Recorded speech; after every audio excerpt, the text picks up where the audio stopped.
Hi hello ನಮಸ್ಕಾರ, welcome back to my YouTube channel. ಇವತ್ತು ನಿಮ್ಮೆಲ್ರಿಗೂ ಗೊತ್ತಿರೋ ಹಾಗೆ ಆಗಸ್ಟ್ 15 ನಮ್ಮ ಭಾರತದ ಜನತೆಗೆ ಸ್ವಾತಂತ್ರ್ಯ ಸಿಕ್ತಂತಹ ದಿನ, ಪುಣ್ಯ ದಿನ, ಮಹಾದಿನ. ಏನು ಹೇಳಿದ್ರೂ ಸಾಕಾಗಲ್ಲ ಈ ದಿನದ ಬಗ್ಗೆ. ನಾವಿವತ್ತು ಇಷ್ಟು ನೆಮ್ಮದಿಯಾಗಿ ಉಸಿರಾಡ್ತಾ ಇದ್ದೀವಿ, ಇಷ್ಟು ನೆಮ್ಮದಿಯಾಗಿ ಹೊರಗಡೆ ಓಡಾಡ್ತಿದ್ದೀವಿ ಅಂದರೆ ಅದಕ್ಕೆ ಕಾರಣ ನಮ್ಮ ಸ್ವಾತಂತ್ರ್ಯ ಹೋರಾಟಗಾರರು.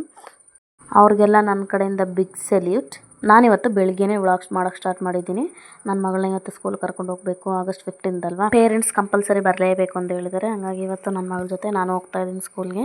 ಬೆಳಗ್ಗೆನೇ ಹಲ್ಲುಜ್ಜಿಸ್ತಾ ಇದ್ದೀನಿ ನನ್ನ ಮಗಳಿಗೆ ನಾನಿಲ್ಲದೆ ಹೋದರೆ ಹಲ್ಲುಜ್ಜಕ್ಕಾಗಲ್ಲ. ಅಮ್ಮ ಬ್ರಷ್ ಮಾಡಿದ್ರೆ ಮಾತ್ರ ನಾನು ಬ್ರಷ್ ಮಾಡೋದು ಅಂತ ಹಠ ಮಾಡ್ತಾಳೆ. ಹಾಗಾಗಿ ಇಬ್ಬರು ಯಾವಾಗಲೂ ನಾವು ಜೊತೆಗೇ ಬ್ರಷ್ ಮಾಡೋದು. ನನ್ನ ಮಗಳಿಗೆ ಬ್ರಷ್ ಮಾಡೋದು ಅಂದರೆ ಸಿಕ್ಕಾಪಟ್ಟೆ ಇಷ್ಟ. ಎಷ್ಟೊತ್ತು ಬೇಕಿದ್ರೂ ಬ್ರಷ್ ಮಾಡ್ತೀನಿ ಅಂತ ಹೇಳ್ತಾಳೆ. ಅಷ್ಟರಲ್ಲಿ ನಮ್ಮ ಮಾವ ಕೆಲಸಕ್ಕೆ ಹೊರಟಿದ್ರು. 7 ಗಂಟೆ ಆಗಿತ್ತು ಟೈಮ್. 7 ಗಂಟೆಗೆ ನಮ್ಮ ಮಾವ ಮಧ್ಯಾಹ್ನದ ಊಟನ ರೆಡಿ ಮಾಡಿಸ್ಕೊಂಡು ಹೊರಟಿರ್ತಾರೆ. ಇಲ್ಲಿ ಪಂಚಾಯತಿಯಲ್ಲಿ ಎಲ್ಲರ ಮನೆಗೂ ಈ ಥರ ದೊಡ್ಡ 3 ರಿಂಗ್ಗಳು ಕೊಟ್ಟಿದ್ದಾರೆ. ಏನಕ್ಕೆ ಅಂದರೆ ವೇಸ್ಟ್ನ ಎಲ್ಲೂ ಹೊರಗಡೆ ಎಸಿಬಾರ್ದು, ರಿಂಗ್ ಹಾಕಿ ಅದು ಮತ್ತು ಅದು ಗೊಬ್ಬರ ಆಗಿ ಕನ್ವರ್ಟ್ ಆಗಲಿ ಅಂತ. ಆ ಒಂದು ರಿಂಗಿಂದ ನಮ್ಮ ಮನೆಯವರು ಈ ಥರ ನೀರನ್ನ ಸ್ಟೋರ್ ಮಾಡಿ ಅದರಲ್ಲಿ 1-2 ಮೀನು ತಂದಿಷ್ಟು ಇಟ್ಟಿದ್ರು ಅಷ್ಟೇ. ಆ 2 ಚಿಕ್ಕ ಮೀನಿನ ಮರಿಗಳಿಂದ ಇವಾಗ ತುಂಬ ಮೀನುಗಳಾಗಿದೆ. ನನ್ನ ಮಗಳಿಗೆ ಅದು ಅಂದರೆ ಸಿಕ್ಕಾಪಟ್ಟೆ ಇಷ್ಟ. ಬೆಳಿಗ್ಗೆ ಆಯಿತು ಸಾಯಂಕಾಲ ಆಯಿತು ಅಂದರೆ ಯಾವಾಗಲೂ ಅದ್ರ ಮುಂದೆ ಹೋಗಿ ನಿಲ್ತಾಳೆ, ನೋಡ್ತಾಳೆ. ವೆರೈಟಿ ಮೀನಿದೆ ಇದರಲ್ಲಿ. ಎಲ್ಲ ಮೀನುಗಳು ಚಿಕ್ಕ ಸೈಜ್ ಮೀನುಗಳು, ಪುಟಾಣಿ ಮೀನುಗಳು. ಅದು ನೋಡ್ತಾ ಇದ್ರೆ ಒಂಥರ ಟೈಮ್ ಹೋಗೋದೇ ಗೊತ್ತಾಗಲ್ಲ. ಕಲರ್ ಮೀನಿದೆ, ತುಂಬ ಚೆನ್ನಾಗಿದೆ. ಅದ್ರ ಜೊತೆಗೆ ಬೆಳಗ್ಗೆನೆ ನಮ್ಮನೆ ಸುತ್ತಮುತ್ತ ಇರೋ ನೇಚರ್ನ ನೋಡಿದ್ರೆ ಕಣ್ಣಿಗೆ ಆನಂದ ಅಂತ ಹೇಳ್ಬೋದು. ಎಲ್ಲ ಕಡೆ ಹಸಿರು ಹೊಂಬಿಸಿಲು ಮತ್ತು ಆ ಪಕ್ಷಿಗಳ ಸದ್ದು ಎಲ್ಲನೂ ನೋಡ್ತಾ ಇದ್ರೆ ಒಂಥರ ಫ್ರೆಶ್ನೆಸ್ ಫೀಲ್ ಕೊಡುತ್ತೆ. ಇದನ್ನೆಲ್ಲ ನೋಡ್ಕೊಂಡೆ ನಾನು ನನ್ನ ಮಗಳಿಗೆ ಬ್ರಷ್ ಮಾಡಿದ್ವಿ. ನನ್ನ ಮಗಳ ಜೊತೆ ನಾನು ಹೋಗ್ಬೇಕಾಗಿದ್ದರಿಂದ ಬಟ್ಟೆನೆಲ್ಲ ವಾಷಿಂಗ್ ಮಿಷಿನ್ಗೆ ಹಾಕಿದ್ದೆ. ಇದು ಆಟೋಮೆಟಿಕ್ ಅಲ್ಲ, ಮಾಮೂಲಿ ವಾಷಿಂಗ್ ಮಿಷಿನು. ನಾನು ಜಾಸ್ತಿ ವಾಷಿಂಗ್ ಮಿಷಿನ್ಗೆ ಬಟ್ಟೆ ಹಾಕೋದು, ಕೈಯಲ್ಲಿ ವಾಶ್ ಮಾಡೋಕ್ಕೆ ಹೋಗಲ್ಲ. ಅಂದರೆ ಬಟ್ಟೆ ಯಾವುದು ಜಾಸ್ತಿ ಕೊಳೆ ಆಗಿರಲ್ಲ, ಡೈಲಿ ಯೂಸ್ ಬಟ್ಟೆಗಳು. ಅದರಿಂದ ಜಾಸ್ತಿ ನಾನು ವಾಷಿಂಗ್ ಮಿಷಿನ್ಗೆ ಹಾಕೋದು. ನೆಕ್ಸ್ಟ್ ಸ್ನಾನ ಅಂತ ಇಲ್ಲಿ ಕಂಪಲ್ಸರಿ. ಸ್ಕೂಲ್ಗೆ ಹೋಗೋ ಮಕ್ಕಳು ಬೆಳಗ್ಗೆ ಸ್ನಾನ ಮಾಡಲೇಬೇಕು. ಅದು ಒಳ್ಳೆಯ ಅಭ್ಯಾಸ. ಆದರೆ ನಮ್ಮ ಕಡೆ ಎಲ್ಲ ನಾವು ಹಂಗೆಲ್ಲ ಬೆಳಗ್ಗೆ ಸ್ನಾನ ಮಾಡಿದ್ದೆಲ್ಲ ಅಪರೂಪನೇ. ಇಂಡಿಪೆಂಡೆನ್ಸ್ ಡೇ ದಿನ ಎಲ್ಲ ಮಾಡ್ತಾಯಿದ್ವಿ ಕಂಪಲ್ಸರಿ. ಆದರೆ ಮಾಮೂಲಿ ದಿನಗಳಲ್ಲಿ ನಾನೆಲ್ಲ ಬೆಳಗ್ಗೆನೇ ಸ್ನಾನ ಮಾಡಿದ್ದು ಕಡಿಮೆ. ಮತ್ತು ಇಲ್ಲಿ ಜನಗಳ ಸ್ಪೆಷಾಲಿಟಿ ನಿಮಗೆ ಗೊತ್ತಲ್ಲ, ತಲೆಗೆ ಸ್ನಾನ ಮಾಡೋಕ್ಕೂ ಮುಂಚೆ ತಲೆಗೆ ಕೊಬ್ಬರಿ ಎಣ್ಣೆ ಹಾಕಬೇಕು. ನೀಟಾಗಿ ಕೊಬ್ಬರಿ ಎಣ್ಣೆ ಮಸಾಜ್ ಮಾಡಿಬಿಟ್ಟು ಆಮೇಲೆ ಸ್ನಾನ ಮಾಡೋದು. ಸ್ನಾನ ಮಾಡ್ತಾವಲ್ಲಿ ಶಾಂಪೂನೂ ಹಾಕಲ್ಲ, ಹಂಗೇ ಸ್ನಾನ ಮಾಡ್ಕೋತಾರೆ. ವಾರಕ್ಕೊಂದ್ಸರಿ ಶಾಂಪು ಹಾಕೊಂಡು ತಲೆ ಕ್ಲೀನ್ ಮಾಡ್ಕೋತಾರೆ. ಅದಕ್ಕೆ ಅನಿಸುತ್ತೆ ಇಲ್ಲಿ ಜನಗಳು ಕೂದಲು ಉದ್ದಕ್ಕೆ ದಪ್ಪಕ್ಕೆ ಕಪ್ಪಗೆ ಇರೋದು. ನಮ್ಮ ಕಡೆ ಎಲ್ಲ ಸ್ನಾನ ಮಾಡಿಬಿಟ್ಟು ಎಣ್ಣೆ ಜಿಡ್ಡು ಹೋಗಿಲ್ಲ ಅಂದರೆ ಬೈತಾ ಇರ್ತಾರೆ, ಕೊಳೆನೇ ಹೋಗಿಲ್ಲ ತಲೆಯಲ್ಲಿ ಹಂಗೆ ಹಿಂಗೆ. ಅದೇ ನೋಡಿ ಇಲ್ಲಿ ಉಲ್ಟಾ ಕೇಸು, ಎಣ್ಣೆ ಇಲ್ಲದೆ ಸ್ನಾನ ಮಾಡಲ್ಲ. ಹಂಗೆ ನನ್ನ ಮಗಳು ಸ್ನಾನನೂ ಮುಗೀತು. ನನಗೆ ದೊಡ್ಡ ಟಾಸ್ಕ್ ಏನಂದರೆ ನನ್ನ ಮಗಳು ಎಲ್ಲ ಬಟ್ಟೆನೂ ಹಾಕೊಳ್ಳಲ್ಲ. ಅದು ಬೇಡ ಇದು ಬೇಡ ಏನೇನಾದರೂ ಕಂಪ್ಲೇಂಟ್ ಹೇಳ್ತಾನೇ ಇರ್ತಾಳೆ. ನಾನು ರಾತ್ರಿನೇ ಪ್ಲ್ಯಾನ್ ಮಾಡಿ ಸಮಾಧಾನ ಮಾಡಿ ಬಟ್ಟೆ ರೆಡಿ ಮಾಡಿ ಇಟ್ಟಿರಬೇಕು. ಇಲ್ಲಾಂದರೆ ಹೋಗೋತ್ತಲ್ಲಿ ಅದು ಬೇಡ ಇದು ಬೇಡ ಅಂಥೇಳಿ ಯಾವ ಬಟ್ಟೆನೂ ಕರೆಕ್ಟಾಗಿ ಹಾಕಲ್ಲ ಅವಳು. ಮತ್ತು ನಾನು ಅವಳಿಗೆ ಕ್ರೀಮ್ ಪೌಡ್ರ್ ಏನು ಹಾಕ್ಕೊಡ್ಬಾರ್ದು, ಅವಳೇ ಹಾಕಬೇಕು. ನಾನು ಹಾಕಿದ್ರೆ ಅದಕ್ಕೂ ಕಂಪ್ಲೇಂಟ್, ಅಮ್ಮ ಅಲ್ಲಿ ಹಾಕಿಲ್ಲ ಸರಿಗೆ ಹಾಕಿಲ್ಲ, ಏನೇನೋ ಕಂಪ್ಲೇಂಟ್ ಇರ್ತಾಳೆ. ಅದಕ್ಕೆ ನಾನು ಎಲ್ಲನೂ ತೆಗೆದು ಅವಳು ಕೈ ಕೊಟ್ಬಿಟ್ಟಿರ್ತೀನಿ, ನೀನು ಏನಾದರೂ ಮಾಡ್ಕೊ ಅಂತ. ಪರವಾಗಿಲ್ಲ, ಅವಳು ನೀಟಾಗಿ ಮಾಡ್ಕೊಂಡಿದ್ದಾಳೆ, ಅಷ್ಟೇ ಸಾಕು ಅಂತ ಅನಿಸುತ್ತೆ. ಮತ್ತು ನಮ್ಮ ಕಡೆ ಐಲೈನರ್ ಕಣ್ಕಪ್ಪೆಲ್ಲ ಹಾಕಿದ್ರೆ ಬೈತಾ ಇರ್ತಾರೆ ಮಕ್ಳಿಗೆ, ಈಗಲೇ ಅವೆಲ್ಲ ಹಾಕ್ತಾರೆ ಹಂಗೆ ಹಿಂಗೆ ಅಂತ. ಆದರೆ ಇಲ್ಲಿ ಮಕ್ಕಳಿಗೆ ಅದು ಇಲ್ಲದೆ ಆಗೋದೇ ಇಲ್ಲ. ಹಾಗೆ ನಾನು ಬೆಳಿಗ್ಗೆ ಚಿತ್ರಾನ್ನ ಮಾಡಿದ್ದೇನೆ ಅಷ್ಟಕ್ಕೆ. ಅದನ್ನ ನನ್ನ ಮಗಳಿಗೆ ತಿನ್ನಿಸ್ಬಿಟ್ಟು ಫಸ್ಟ್ ಅವಳ ಕೆಲಸ ಎಲ್ಲ ಮುಗಿಸ್ಬಿಡು ಅಂತ ಅವಳನ್ನ ರೆಡಿ ಮಾಡಿ ಕೂರಿಸ್ಬಿಟ್ಟಿದ್ದೆ. ನನ್ನ ಮಗಳದೆಲ್ಲ ಮುಗಿದ್ಮೇಲೆ ನಾನು ಬೇಗ ಸ್ನಾನ ಮಾಡ್ಕೊಂಡು ನಾಷ್ಟ ಮಾಡಿಕೊಂಡು ರೆಡಿಯಾಗಿ ಹೊರಟ್ವಿ. ನಮ್ಮ ಮನೆ ಹತ್ರ ಬಸ್ ಬರೋಲ್ಲ, ಕೆಳಗಡೆ ಹೋಗಬೇಕು ಬಸ್ಗೆ. ನಮ್ಮ ಮನೆ ಅಪ್ಪಲ್ಲಿರೋದ್ರಿಂದ ಇಲ್ಲಿ ಯಾವುದೂ ವೆಹಿಕಲ್ಸ್ಗಳು ಬರೋಕ್ಕಾಗಲ್ಲ, ಕೆಳಗಡೆನೇ ಹೋಗಬೇಕು. ಇಲ್ಲೊಂಥರ ಕೊಡಗು ಥರನೇ ನೇಚರ್ ಎಲ್ಲ ಒಂಥರ ಚೆಂದ. ಎಲ್ಲಿ ನೋಡಿದ್ರು ಅಡಿಕೆ ಮರ, ತೆಂಗಿನ ಮರ, ಬಾಳೆ ಗಿಡ ಅದೇ ಜಾಸ್ತಿ. ಇಲ್ಲಿ ಒಂಥರ ಚೆನ್ನಾಗಿರುತ್ತೆ ನೋಡೋಕ್ಕೆ. ಇವಾಗ ಮಳೆಕಾಲ ಆಗಿರೋದ್ರಿಂದ ಯಾವಾಗ ಮಳೆ ಬರುತ್ತೆ ಯಾವಾಗ ಬಿಸಿಲು ಬರುತ್ತೆ ಅನ್ನೋದೇ ಗೊತ್ತಾಗೋದಿಲ್ಲ. ಒಂದೊಂದ್ಸರಿ ಮಳೆ ಬಿಸಿಲು ಎರಡು ಒಟ್ಟೊಟ್ಟಿಗೆ ಬಂದುಬಿಟ್ಟಿರುತ್ತೆ. ಮಳೆಗಾಲ ಬಂತು ಅಂದರೆ ನಮ್ಮನೆ ರೋಡಲ್ಲಿ ದೊಡ್ಡ ಪ್ರಾಬ್ಲಮ್ ಏನಪ್ಪ ಅಂದರೆ ಜಾವರುತ್ತೆ, ತುಂಬ ಜಾವರುಗಳು ಜಾಸ್ತಿ. ಮೆಲ್ಲಗೆ ನಡೆದಿಲ್ಲ ಅಂದರೆ ಗ್ಯಾರಂಟಿ ಹಾಸ್ಪಿಟಲೇ. ಅಲ್ಲಿ ಕೆಳಗಡೆ ಕಾಣಿಸ್ತಿದ್ದಲ್ಲ ಸೇತುವೆ, ಅಲ್ಲೇ ನಮ್ಮ ಸ್ಟಾಪ್. ಅಲ್ಲೇ ವೆಹಿಕಲ್ ಸಿಗೋದು, ಆಟೋ ಜೀಪು ಅದು ಮಾತ್ರ ಸಿಗೋದು. ಬಸ್ ಏನು ಇಲ್ಲಿ ಬರೋಲ್ಲ. ಬಸ್ ಏನಿದ್ರು ಮೇನ್ ಟೌನ್ಗೆ ಹೋಗಬೇಕು. ಇವಾಗ ಮಳೆ ಆಗಿರೋದ್ರಿಂದ ಎಲ್ಲ ಕಡೆ ಮಳೆ ನೀರು ಸ್ಟಾಕಾಗಿ ನಿಂತ್ಕೊಬಿಟ್ಟಿದೆ. ಇನ್ನು ಈ ಸೇತುವೆ ಬಗ್ಗೆ ಹೇಳೋದಾದರೆ, ಈ ಸೇತುವೆ ಹತ್ರ ಬಂದು ನಿಂತ್ಕೊಂಡ್ರೆ ಟೈಮ್ ಹೋಗೋದೇ ಗೊತ್ತಾಗೋದಿಲ್ಲ, ಬೇಜಾರೇ ಆಗೋದಿಲ್ಲ. ಈ ಹಚ್ಚ ಹಸಿರನ್ನ ಎಲ್ಲ ಕಡೆ ನೋಡ್ತಾ ಇದ್ರೆ ನನಗೆ ಎಲ್ಲೆಲ್ಲೂ ಹಸಿರು ಸಾಂಗ್ ಜ್ಞಾಪನ ಬರುತ್ತೆ. ತುಂಬ ಚೆನ್ನಾಗೈತೆ ಅಲ್ವಾ ಇಲ್ಲಿ ನೇಚರ್. ಈ ಸ್ಟಾಪ್ ಹತ್ರ ತುಂಬ ಹೊತ್ತು ವೆಯ್ಟ್ ಮಾಡಿ ಏನೂ ಸಿಗಲಿಲ್ಲ ವೆಹಿಕಲ್ಲು. ಅದಕ್ಕೆ ನಾವು ಇನ್ನೊಂದು ಸ್ಟಾಪ್ ಇದ್ದೇನೆ, ಆ ಸ್ಟಾಪ್ ಹತ್ರ ನಡ್ಕೊಂಡು ಹೋಗ್ಬೇಕಾದ್ರೆ ಅಲ್ಲೊಂದು ಚಿಕ್ಕ ಸೇತುವೆ ನೋಡೋದು, ಅದು ಸಖತ್ತಾಗಿದೆ.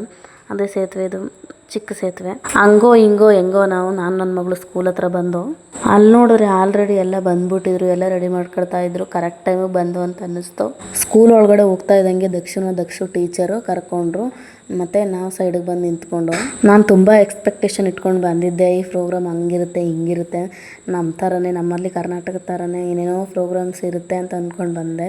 ಆದರೆ ಎಲ್ಲ ಉಲ್ಟಾ ಆಯಿತು. ಇಲ್ಲಿ ಏನು ಪ್ರೋಗ್ರಾಮ್ಸ್ ಇಲ್ಲ ಅಂತೆ.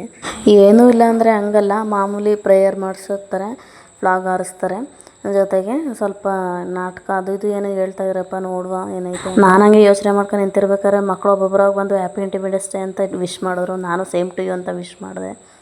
ನಮ್ಮ ಕಡೆ ಎಲ್ಲ ಇಂಡಿಪೆಂಡೆನ್ಸ್ ಡೇ ಅಂದರೆ ಹಬ್ಬ ಮಾಡ್ದಂಗೆ ಮಾಡ್ತಾರೆ.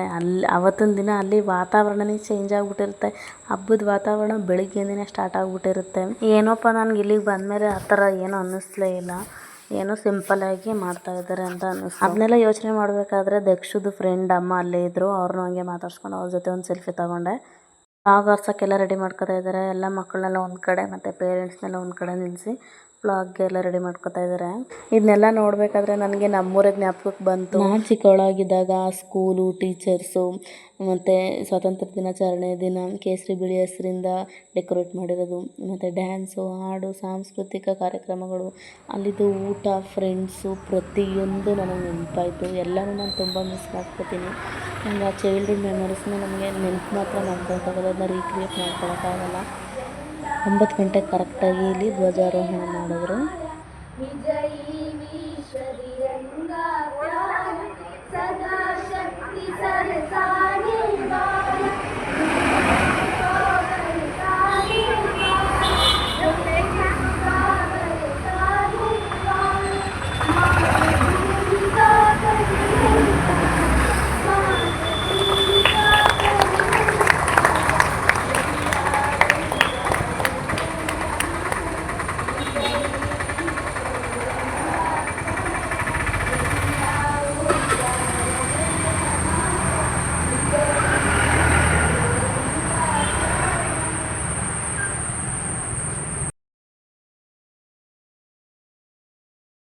ನಮ್ಮ ಕಡೆ ಹೇಳೋಂಗೆ ಇಲ್ಲೂ ಜಂಡ ಉಂಚೆ ಸಾಂಗು ಸೇಮ್ ಫ್ಲೋವಲ್ಲೇ ಹೇಳಿದ್ರು, ಚೆನ್ನಾಗಿ ಧ್ವಜಾರೋಹಣ ಎಲ್ಲ ಚೆನ್ನಾಗಾಯಿತು. ಇವಾಗ LKG ಹುಡುಗಿ ಕೈಲಿ all Indians are my sister, all Indians are my brothers ಅಂತ ಇಂಗ್ಲೀಷ್ದು ಒಂದು ಇದು ಡೈಲಾಗ್ ಹೇಳಿಸ್ತಾಯಿದ್ರು. ಚೆನ್ನಾಗಿತ್ತು ಅದು. ಹುಡುಗಿ ಕ್ಯೂಟಾಗಿ ಹೇಳ್ತು.